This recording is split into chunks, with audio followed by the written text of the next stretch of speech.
नमस्कार दोस्तों, स्वागत है आपका।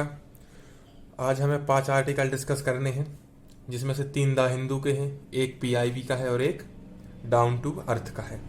चलिए डिस्कशन स्टार्ट करते हैं। पहला आर्टिकल आपके सामने है, जो कृषि ऋण माफ़ी से संबंधित है।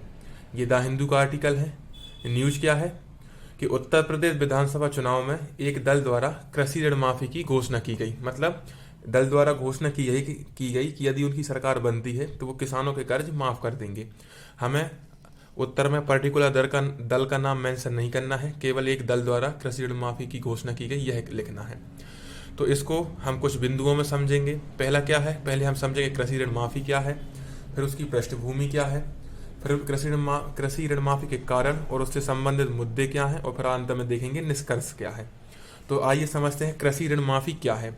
व्यावहारिक रूप में हम जानते हैं कि कृषि ऋण माफ़ी ऐसी प्रक्रिया है जिसमें सरकार द्वारा, राज्य हो या केंद्र हो, सरकार द्वारा किसानों के बैंकों द्वारा लिए गए कर्ज को माफ़ किया जाता है। लेकिन सैद्धांतिक रूप से इसकी परिभाषा क्या होगी, ये यहाँ लिखी है कि कृषि ऋण माफ़ी ऐसी प्रक्रिया है जिसमें केंद्र या राज्य सरकार किसानों की देनदारी को ग्रहण करती है और बैंकों को चुकाती है। अर्थात किसानों की जो देनदारियां बैंकों के प्रति होती है, उनका अधिग्रहण केंद्र या राज्य सरकार कर लेती है, देनदारियों का ग्रहण करती है और बैंकों को चुकाती है।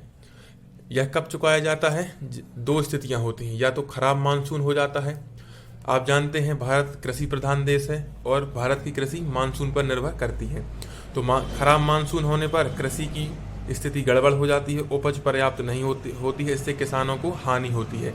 ऐसी स्थिति हो, या दूसरा है प्राकृतिक आपदा, मतलब बाढ़, सूखा, भूकंप, एकदम से आने वाली प्राकृतिक आपदाएं जिनसे कृषि को भारी मात्रा में नुकसान होता है। ऐसी स्थिति में कृषि ऋण माफ किया जाता है जब किसान ऋण चुकाने में असमर्थ होते हैं।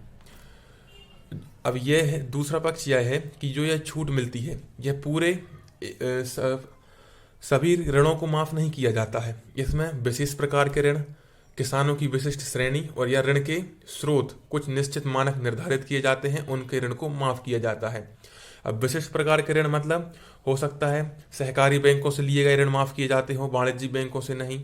ऐसे इसके अंतर्गत ऐसे आते हैं कि विशिष्ट प्रकार के ऋण। फिर दूसरा आता है किसानों की श्रेणियाँ। किसानों की श्रेणियों का भी चयन किया जाता है। जैसे भारत में 85% के आसपास सीमांत व लघु किसान हैं, तो सरकार उपबंध कर सकती है कि जो सीमांत किसान हैं केवल उनके ऋण को माफ़ किया जाएगा। तो ऐसी आती हैं किसानों की विशिष्ट श्रेणियाँ। और ऐसे ही होते हैं ऋण के स्रोत, कुछ विशिष्ट प्रकार के बैंकों से या विशिष्ट उद्देश्यों के लिए गए हों। तो सभी प्रकार के ऋणों को माफ़ नहीं किया जाता है। कुछ विशिष्ट प्रकार के ऋण होते हैं, किसानों की विशेष श्रेणियाँ होती हैं, और या किसान ऋण के मुख्य स्रोतों के आधार पर इनको वर्गीकृत किया जाता है और कृषि ऋण माफी की जाती है। यह सैद्धांतिक स्तर है। व्यावहारिक स्तर इससे बिल्कुल भिन्न है। अब देखते हैं कृषि ऋण माफी की पृष्ठभूमि। तो यदि मध्यकाल में देखें तो सबसे पहले MBT यानी मोहम्मद बिन तुगलक ने, और उसके बाद फिरोज शाह तुगलक ने किसानों के ऋण माफ किए थे। और फिर स्वतंत्रता के बाद 2 बार हुआ है राष्ट्रव्यापी ऋण माफी अभियान। पहली बार हुआ है 1990 में, VP सिंह की गवर्नमेंट थी, जब 10,000 करोड़ रुपए माफ़ किए गए थे। और फिर 2008 में UPA की सरकार थी, जब 71,680 करोड़ रुपए का कर्ज माफ़ किया गया था। इसके अतिरिक्त विभिन्न राज्य सरकारों द्वारा भी भिन्न इस प्रकार की घोषणाएं की जाती रही हैं। अब आइए देखते हैं कृषि ऋण माफ़ी के कारण क्या हैं और इससे संबंधित मुद्दे क्या हैं, उनको समझने का प्रयास करते हैं। अब सबसे बड़ा कारण है कि छोटी भूमि जोत मतलब जो किसानों के लिए कृषि योग्य भूमि है, अर्थात कृषि योग्य भूमि का छोटा आकार है। भारत में 85% किसान जो है वो छोटे या सीमांत है, उनके पास 1 से 2 हेक्टेयर जमीन है बस। ऐसे किसानों की संख्या कितनी है? भारत में कुल किसानों का 85% है। ऐसे में कृषि ऋण माफी आवश्यक हो जाती है। उसके बाद दूसरा पॉइंट क्या है? भारत की खेती पर मानसून की निर्भरता अत्यधिक है। संपूर्ण सिंचाई के लिए भारत अभी भी मानसून पर निर्भर होता है। और फिर तीसरा क्या है? लागत अत्यधिक है। आधुनिक युग में किसानी में, कृषि कार्य में लागत, जो कीटनाशक या खरपतवार या उर्वरक जो भी प्रक्रियाएं हैं, उनके चलते लागत बहुत बढ़ गई है। ऐसे में ऋण की आवश्यकता है और कर्ज की। और फिर दूसरा क्या है? छोटे किसान एक बार कर्ज लेते हैं, फसल खराब हो जाती है, फिर दोबारा कर्ज लेते हैं। ऐसे में उन्हें कर्ज के जाल में फंसते जाते हैं, तो कर्जों की अधिकता हो गई है, इसलिए कृषि ऋण माफी भी आवश्यक है। तो पांच बिंदु हैं: छोटी भूमि जोत, फिर मानसून पर निर्भरता, फिर ऋण की आवश्यकता है, फिर अत्यधिक लागत है, और कर्ज की अधिकता या कर्ज का जाल है। और फिर इससे संबंधित मुद्दे देखते हैं। पहला है नैतिक संकट। बार बार किसानों के कर्ज माफ करने से नैतिकता का संकट उत्पन्न होता है। अधिकांश किसान ये सोचते हैं कि एक बार उन्हें कर्ज ले लिया और फिर कभी ना कभी गवर्नमेंट उसको माफ कर ही देगी, तो इस प्रकार नैतिकता खतरे में आती है। फिर दूसरा क्या है, अनावश्यक ऋण की समस्या। लोग अगर कर्ज माफी बारंबार स्वरूप में होती रहती है, तो लोग अनावश्यक कर्ज लेते हैं, ताकि उन्हें पता है कि सरकार द्वारा कर्ज की माफी कर दी जाएगी और उन्हें इसका भुगतान नहीं करना पड़ेगा। और तीसरा है बैंकिंग प्रणाली पर नकारात्मक प्रभाव कैसे पड़ता है। बैंक का साख जमा अनुपात, जोखिम भारित पूंजी पर्याप्त अनुपात, इसमें वृद्धि होती है, और एनपीए में भी वृद्धि होती है। ये आप अपने उत्तर में लिखेंगे, साख जमा अनुपात, जोखिम भारित पूंजी पर्याप्तता अनुपात और एनपीए में वृद्धि होती है कर्ज माफी से।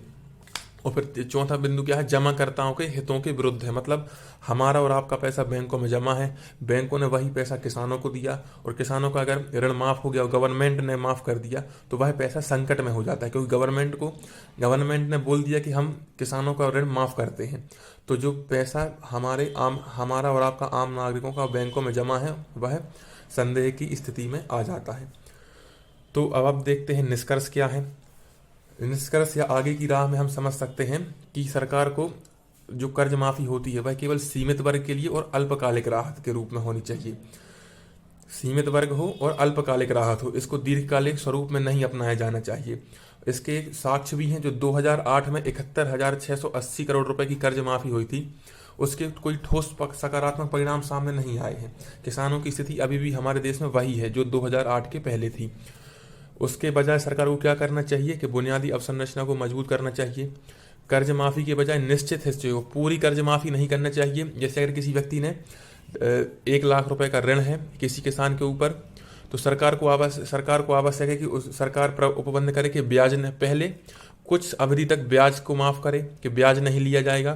फिर उसके बाद यदि किसान ब्याज के अलावा मूलधन भी चुकाने में समर्थ नहीं है, तो फिर आधा माफ करे या 75% माफ करे, ऐसे माफ करना चाहिए। एक तरफ से पूरा माफ नहीं करना चाहिए, इससे सरकार पर वित्तीय बोझ बहुत अधिक हो जाता है। और फिर अंतिम बिंदु क्या है, कृषि क्षेत्र में नवाचार लाना चाहिए, जिससे किसानों की आय में वृद्धि हो और किसानों को कर्ज लेने की आवश्यकता ना हो।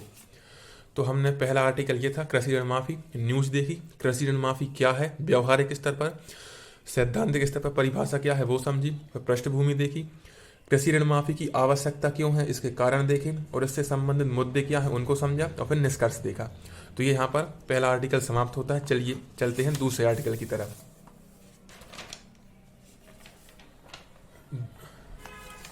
दूसरा आर्टिकल भी द हिंदू से रिलेटेड है।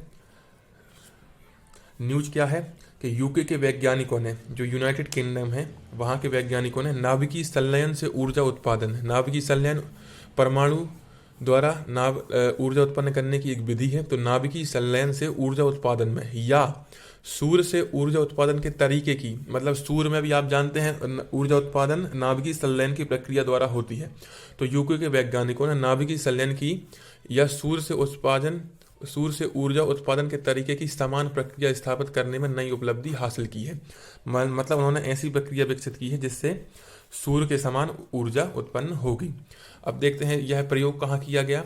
बिंदु कौन कौन से हैं आर्टिकल के, सबसे पहले हम देखेंगे प्रयोग, फिर उसके बाद समझेंगे नाभिकीय संलयन क्या है, और फिर इसके लाभ क्या है नाभिकीय संलयन के, और फिर देखेंगे विश्व में इस नाभिकीय संलयन से संबंधित अन्य प्रयोग कौन से हैं, और फिर नाभिकीय संलयन और नाभिकीय विखंडन में अंतर देखेंगे। तो चलिए सबसे पहले देखते हैं प्रयोग को। तो यूनाइटेड किंगडम की एक प्रयोगशाला कह सकते हैं संयुक्त यूरोपीय टोरस सुविधा की साइट में टोकामन ये मशीन का नाम है। इस मशीन में यह प्रयोग किया गया, टोकामन मशीन में, इसको ये नाम याद रखिए, टोकामन मशीन में। कहाँ पर ये किया गया, संयुक्त यूरोपीय टोरस सुविधा की साइट में। क्या किया गया, ड्यूटेरियम और ट्राइटियम को प्लाज्मा में परिवर्तित करने के लिए इन्हें सूर्य के केंद्र की तुलना में 10 गुना अधिक तापमान पर गर्म किया गया। मतलब सूर्य के केंद्र पर जितना तापमान होता है उससे 10 गुना अधिक तापमान पर इन्हें परिवर्तित किया गया। जब तब इन्होंने यह उपलब्धि हासिल की है। इसके लिए सुपर कंडक्टर इलेक्ट्रोमैग्नेट का उपयोग किया गया है। सुपर कंडक्टर इलेक्ट्रोमैग्नेट्स क्या है? यह घूर्णन के साथ संलयन की क्रिया करने में सक्षम है, मतलब घूर्णन के साथ नाभ की संलयन की क्रिया करने में सक्षम है और ऊष्मा का या ऊर्जा का अत्यधिक उत्सर्जन करते हैं। सुपर कंडक्टर इलेक्ट्रोमैग्नेट तो प्रयोग कहाँ किया गया? संयुक्त यूरोपीय टोरस सुविधा की साइट में टोकामन मशीन में क्या किया गया? ड्यूटेरियम और ट्राइटेरियम को प्लाज्मा में परिवर्तित करने सूर्य के केंद्र की तुलना में 10 गुना अधिक तापमान पर गर्म किया गया और सुपर कंडक्टर इलेक्ट्रोमैग्नेट का उपयोग किया गया। यह घूर्णन के साथ संलयन की क्रिया करने में सक्षम है और अत्यधिक ऊर्जा उत्सर्जन करते हैं। यह प्रयोग है, इसका डेटा ITER के लिए भी बहुत महत्वपूर्ण है। ITER क्या है हम आगे समझेंगे, उससे पहले हम देखते हैं नाभिकीय संलयन क्या है। नाभिकीय संलयन प्रक्रिया में दो छोटे नाभिक मिलकर एक बड़े नाभिक का निर्माण करते हैं, मतलब दो छोटे नाभिक मिलकर एक बड़े नाभिक का निर्माण करते हैं। नाभिकीय संलयन, आप में से अधिकांश लोगों को पता होगा कि सूर्य की ऊर्जा का स्रोत ही नाभिकीय संलयन है। सूर्य में नाभिकीय संलयन की प्रक्रिया लगातार चलती है, जिसके कारण वहाँ ऊर्जा उत्पन्न होती है। जो नाभिकीय संलयन की प्रक्रिया है वह प्लाज्मा पदार्थ की 4 अवस्था, आप जानते हैं ठोस द्रव गैस के बाद एक और होती है प्लाज्मा और फिर बोस आइंस्टीन। तो प्लाज्मा अवस्था में परिवर्तित होती है, पदार्थ की चौथी अवस्था है। लाभ क्या है इसके? अत्यधिक ऊर्जा प्राप्ति होती है। नाभिकीय संलयन से ऊर्जा की जो प्राप्ति है वह अत्यधिक मात्रा में होती है। अगर समान मात्रा में, मतलब अगर 1 किलो नाभिकीय संलयन के पदार्थ या ड्यूटेरियम या ट्राइटियम जिसका उपयोग किया जाता है, उनको कोयला को, तेल को, गैस को अलग अलग गर्म किया जाए तो कोयला, तेल, गैस की बराबर मात्रा से जितनी ऊर्जा प्राप्त होती है उससे उतनी ही मात्रा में नाभिकीय संलयन में 10 मिलियन गुना अधिक ऊर्जा प्राप्त होती है। मतलब समान मात्रा में नाभिकीय संलयन करने और कोयला को, तेल को और गैस को गर्म करने पर जो ऊर्जा प्राप्त होती है तो नाभिकीय संलयन से प्राप्त ऊर्जा 10 मिलियन गुना होती है। फिर दूसरा बिंदु क्या है? कार्बन डाइऑक्साइड का उत्सर्जन नहीं करता है। ये वर्तमान में जलवायु परिवर्तन और ग्लोबल वार्मिंग के लिए सबसे बड़ी समस्या CO2 ही है। तो नाभिकीय संलयन CO2 का उत्सर्जन नहीं करता है। और प्रसार का सीमित जोखिम है, क्योंकि इसमें 2 परमाणु मिलकर एक परमाणु बनाते हैं, तो इसमें प्रसार नहीं होता, इसमें संकुचन होता है, क्योंकि इसमें यूरेनियम और प्लूटोनियम का उपयोग नहीं होता है। तो इसमें अनियंत्रित होने या प्रसार की व्यापक संभावनाएं नहीं होती हैं। और फिर तीसरा के जो अंतिम बिंदु क्या है? रेडियोधर्मी पदार्थों का उत्पादन नहीं है। जो ज़्यादा खतरनाक रेडियोधर्मी पदार्थ हैं उनका उत्पादन नाभिकीय संलयन की प्रक्रिया में नहीं होता है। अब फिर चलिए आगे देखते हैं विश्व में नाभिकीय संलयन से संबंधित अन्य प्रयास कौन कौन से हैं। तो यहाँ पे हमने पढ़ा था ITER। तो ITER यहाँ देखेंगे इसका फुल फॉर्म क्या है? International thermonuclear experiment reactor.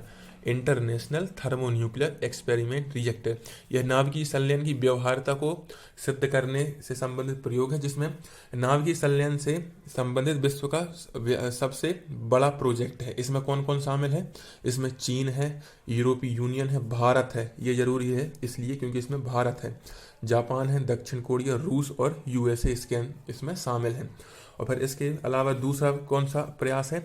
आपने पिछले दिनों अखबार में सुना होगा, चीन द्वारा कृत्रिम सूर्य का निर्माण किया जा रहा है, जिसका नाम क्या है? प्रायोगिक उन्नत सुपर कंडक्टिंग टोकामन। यहाँ हमने टोकामन यहाँ भी देखा था, तो ये वही टोकामन है, प्रायोगिक उन्नत सुपर कंडक्टिंग टोकामन। इसमें चीन द्वारा प्रयास किया जा रहा है कि वह नाभिकीय संलयन से इस मात्रा में ऊर्जा प्राप्त कर लेगा जितनी मात्रा में ऊर्जा हमें सूर्य से प्राप्त होती है।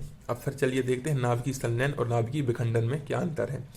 अभी हमने पढ़ा नाभिकीय संलयन में 2 हल्के परमाणु मिलकर एक भारी परमाणु बनाते हैं। वहीं नाभिकीय विखंडन क्या है? एक बड़ा परमाणु 2 या 2 से अधिक परमाणुओं में विभाजित होते हैं।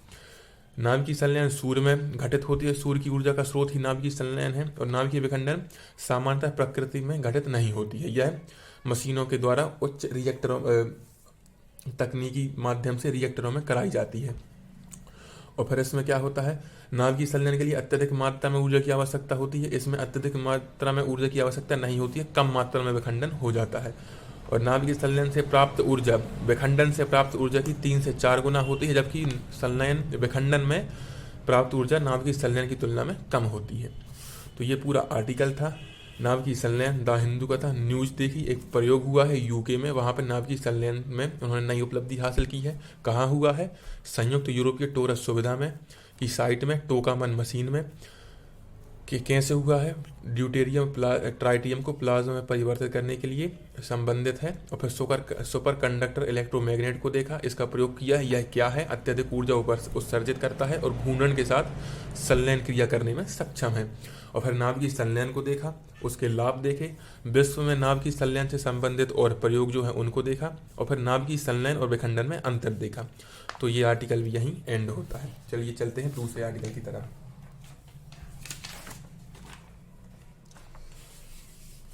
दूसरा आर्टिकल हमारा ऑपरेशन आहट से संबंधित है। ये भी द हिंदू का आर्टिकल है।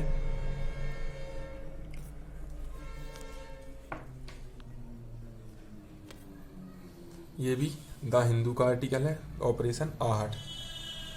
ठीक, ऑपरेशन आहट को हम देखते हैं। न्यूज क्या है? न्यूज है कि रेलवे सुरक्षा पर, मतलब RPF, railway protection force, RPF ने, रेलवे सुरक्षा बल ने ऑपरेशन आहट शुरू किया है। यह क्या है?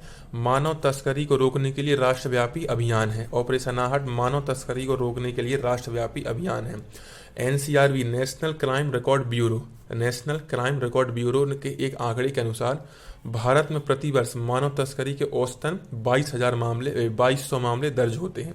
इसी को दृष्टि में रखते हुए आरपीएफ ने ऑपरेशन आहट शुरू किया है। अब देखते हैं ऑपरेशन आहट क्या है। ऑपरेशन आहट में बेसिकली 3 बिंदु हैं कि लंबी दूरी की जो ट्रेनें हैं उनके ट्रेनों में और मार्गों पर विशेष टीमों को तैनात किया जाएगा, जो पीड़ितों, विशेषकर महिलाओं और बच्चों के पीड़ितों को तस्करों के चंगुल से बचाने पर ध्यान केंद्रित करेंगी। मतलब लंबी दूरी की जो ट्रेनें हैं, छोटी दूरी में नहीं, क्योंकि लंबी दूरी की ट्रेनों में मानव तस्करी ज़्यादा होती है, और उनके मार्गों पर विशेष टीमें तैनात होंगी जो बच्चों और महिलाओं को तस्करों से बचाएंगी। और फिर एक साइबर सेल होगा जो मानव तस्करी के डिजिटल तरीकों की तलाश करेगा, और वेब मीडिया और सोशल मीडिया का प्रयोग किया जाएगा। इसके अतिरिक्त और क्या है? नेपाल, बांग्लादेश, म्यांमार, इन क्षेत्रों में तस्करी ज़्यादा होती है, तो नेपाल, बांग्लादेश, म्यांमार की सीमा से लगे जिलों से आने वाली ट्रेनों पर अधिक ध्यान दिया जाएगा। कौन कौन से देश? नेपाल, बांग्लादेश, म्यांमार की सीमा से लगे जिलों से आने वाली ट्रेनों पर अधिक ध्यान। फिर तीसरा पॉइंट क्या है?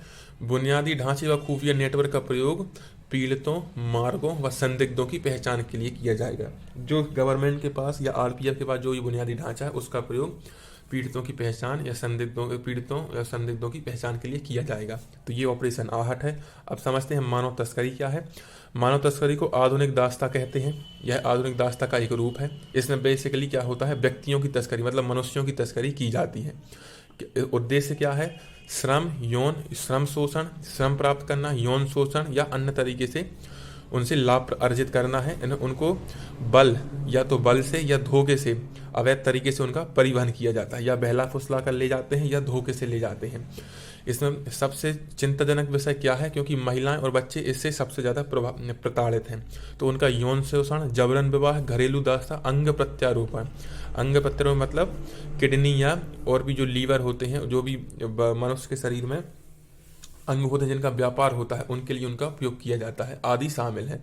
भारत में सबसे ज़्यादा पश्चिम बंगाल में, छत्तीसगढ़ और फिर झारखंड में मानव तस्करी होती है। तो ये था ऑपरेशन आहट। न्यूज़ क्या थी? आरपीएफ ने मानव तस्करी को रोकने के लिए राष्ट्रव्यापी सुरक्षा अभियान ऑपरेशन आहट शुरू किया है। ऑपरेशन आहट क्या है? कि लंबी दूरी की ट्रेनों पर उनके मार्गों में विशेष टीमें तैनात होंगी जो मानव तस्करी को रोकेंगी। एक साइबर सेल होगा और एक बुनियादी ढांचे और खुफिया नेटवर्क का प्रयोग किया जाएगा। मानव तस्करी क्या है? आधुनिक दास्ता का स्वरूप है। और फिर उद्देश्य क्या है? श्रम प्राप्त करना, यौन शोषण या अन्य उद्देश्यों से आर्थिक लाभ प्राप्त करना। विशेष रूप से प्रताड़ित कौन है? महिलाएं और बच्चे हैं। भारत में बांग्लादेश, छत्तीसगढ़ और झारखंड में मानव तस्करी सबसे ज़्यादा होती है। तो ये द हिंदू के 3 आर्टिकल हो गए। अब चलिए चलते हैं दूसरे आर्टिकल की तरफ।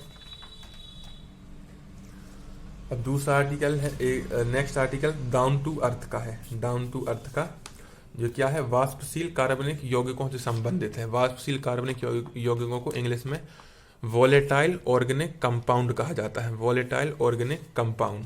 ठीक, तो चलिए समझते हैं क्या है। न्यूज क्या है कि Indian institute of science and education research, Indian institute of science and education and research ने एक अध्ययन किया है। उसने क्या बताया है अध्ययन में कि यदि भारत अगले 8 वर्षों में सभी दोपहिया तिपहिया वाहनों को ईवी यानी इलेक्ट्रॉनिक व्हीकल, दोपहिया और तिपहिया वाहनों को इलेक्ट्रॉनिक व्हीकल तथा सभी डीजल वाहनों को सीएनजी वाले वाहनों से, डीजल वाहनों को सीएनजी और दोपहिया तिपहिया वाहनों को इलेक्ट्रॉनिक व्हीकल से प्रतिस्थापित करके, अगर इनसे प्रतिस्थापित करता है मतलब दोपहिया तिपहिया जितने वाहन उनकी जगह इलेक्ट्रॉनिक वाहन आ जाएं और जो डीजल वाहन है उनकी जगह सीएनजी ईंधन वाले वाहनों का प्रयोग होता है, तो वाष्पशील कार्बनिक यौगिकों के मतलब वोलेटाइल ऑर्गेनिक कंपाउंड के उत्सर्जन को 76% तक कम कर सकता है। देखिए ये बात है, यदि भारत अगले 8 वर्षों में दोपहिया तिपहिया वाहनों को इलेक्ट्रॉनिक व्हीकल और डीजल वाहनों को सीएनजी ईंधन से चलने वाले वाहनों से प्रतिस्थापित करता है तो वाष्पशील ऑर्गेनिक कंपाउंड के उत्सर्जन को 76% तक कम कर सकता है। ये उन्होंने अध्ययन में बताया है। और ये भी कहा है कि वाहनों से उत्सर्जित गैसें, जो वाहनों से दोपहिया तिपहिया 4 पहिया वाहन होते हैं उनसे उत्सर्जित गैसें ऑटोमोबाइल क्षेत्र से कुल उत्सर्जन का 65 से 80% है। जो ऑटोमोबाइल उस क्षेत्र में कुल उत्सर्जन होता है गैसों का, उनमें वाहनों से उत्सर्जित गैसों का योगदान 65 से 80% है। इसके अतिरिक्त विश्व के 20 सबसे प्रदूषित शहरों में से 14 भारत में है। जो 20 सबसे प्रदूषित शहर हैं उसमें से 14 भारत में है। ये उनका अध्ययन था, उन्होंने ये निष्कर्ष में बताया है। अब देखते हैं वाष्पशील कार्बनिक यौगिक या वोलेटाइल ऑर्गेनिक कंपाउंड क्या है। ये क्या है? पेट्रोल और डीजल वाहनों द्वारा जारी या पेट्रोल या डीजल वाहनों के चलने से उनसे निकलने वाले कार्बन युक्त रसायन हैं जो मानव स्वास्थ्य एवं वायु की गुणवत्ता को प्रभावित करते हैं। लेकिन ये केवल पेट्रोल या डीजल वाहनों से उत्पन्न नहीं होते बल्कि इनका उत्सर्जन प्रकृति द्वारा भी होता है। तो ये क्या है? कार्बन युक्त रसायन है। वाष्पशील कार्बनिक यौगिक कार्बन युक्त रसायन है जो मानव स्वास्थ्य और वायु गुणवत्ता को प्रभावित करते हैं। उत्पन्न कैसे होते हैं? प्रकृति द्वारा भी होते हैं। कैसे होते हैं? जब पौधे परागणों को आकर्षित करते हैं या कीटों व शिकारियों से अपनी रक्षा करते हैं। पौधे परागणों को आकर्षित करते हैं और कीटों और शिकारियों से अपनी रक्षा करते हैं, तब इन वाष्पशील कार्बनिक रसायनों का उत्सर्जन करते हैं। इसके अलावा कृत्रिम रूप से पेट्रोल और डीजल वाहनों के चलने से भी इनकी उत्पत्ति होती है। वाष्पशील कार्बनिक यौगिक आपने समझा, कार्बनिक युक्त रसायन है, स्वास्थ्य व वायु की गुणवत्ता के लिए हानिकारक हैं। उत्पन्न कैसे होते हैं? प्रकृति द्वारा भी और कृत्रिम रूप से वाहनों द्वारा। फिर देखते हैं इसका प्रभाव क्या है। स्वास्थ्य पर प्रभाव में पहले आएगा आँख, कान, नाक, गले में जलन होती है। ये कार्सिनोजेनिक होते हैं, मतलब कैंसर को प्रेरित करते हैं। इनके माध्यम से कैंसर की स्थितियां निर्मित होती हैं। तो पहला स्वास्थ्य पर प्रभाव क्या है? आँख, कान, नाक, गले में जलन होती है। और वोलेटाइल कार्बनिक यौगिक कार्सिनोजेनिक होते हैं, कैंसर हेतु उत्तरदायी होते हैं। और इसके अलावा ये अन्य प्रदूषकों के निर्माण को प्रेरित करते हैं, मतलब ये उत्प्रेरक का कार्य करते हैं जिसके माध्यम से अन्य प्रदूषकों का निर्माण होता है। मतलब जैसे PM 2.5 जो कण होते हैं उनके निर्माण में इनकी महत्वपूर्ण भूमिका होती है। इसके अलावा प्रकाश व नाइट्रोजन डाइऑक्साइड से क्रिया करके ओजोन का निर्माण करते हैं। भूतल पर मतलब भूमि पर प्रकाश व नाइट्रोजन डाइऑक्साइड से क्रिया करके ओजोन का निर्माण करने में वोलेटाइल कार्बन ऑर्गेनिक कंपाउंड की महत्वपूर्ण भूमिका होती है। तो ये हमने इनका प्रभाव देखा। अब देखते हैं इलेक्ट्रॉनिक वाहन क्या है। इलेक्ट्रॉनिक वाहन डीजल इंजन की जगह इलेक्ट्रिक मोटर से संचालित होते हैं। इनका सबसे बड़ा फायदा है कि जो इनकी लागत है 1 किलोमीटर में 80 पैसे प्रति किलोमीटर की लागत है इनकी, मतलब आप 1 किलोमीटर में 80 पैसे में 1 किलोमीटर का सफर कर लेंगे। अब देखते हैं इलेक्ट्रॉनिक व्हीकल से संबंधित चुनौतियां और सरकार द्वारा की गई पहलें क्या हैं। अब चुनौतियां क्या है कि इसके लिए इलेक्ट्रॉनिक व्हीकल के लिए स्थिर नीति का अभाव है। भारत के पास इलेक्ट्रॉनिक व्हीकल से संबंधित अभी कोई स्थिर नीति नहीं है। और फिर दूसरा क्या है? तकनीकी चुनौतियां,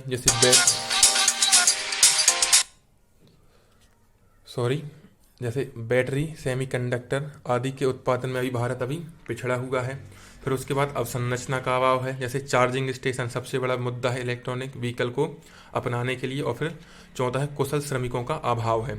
तो इससे संबंधित चुनौतियाँ 4 हैं। इलेक्ट्रॉनिक व्हीकल हेतु स्थिर नीति का अभाव है। फिर तकनीकी चुनौतियाँ जैसे बैटरी, सेमीकंडक्टर, कंट्रोलर आदि के उत्पादन में भारत पिछड़ा हुआ है। फिर अवसंरचना का अभाव है और फिर कुशल श्रमिकों का अभाव है। फिर देखते हैं भारत सरकार द्वारा क्या क्या इसके लिए प्रयास किए गए हैं।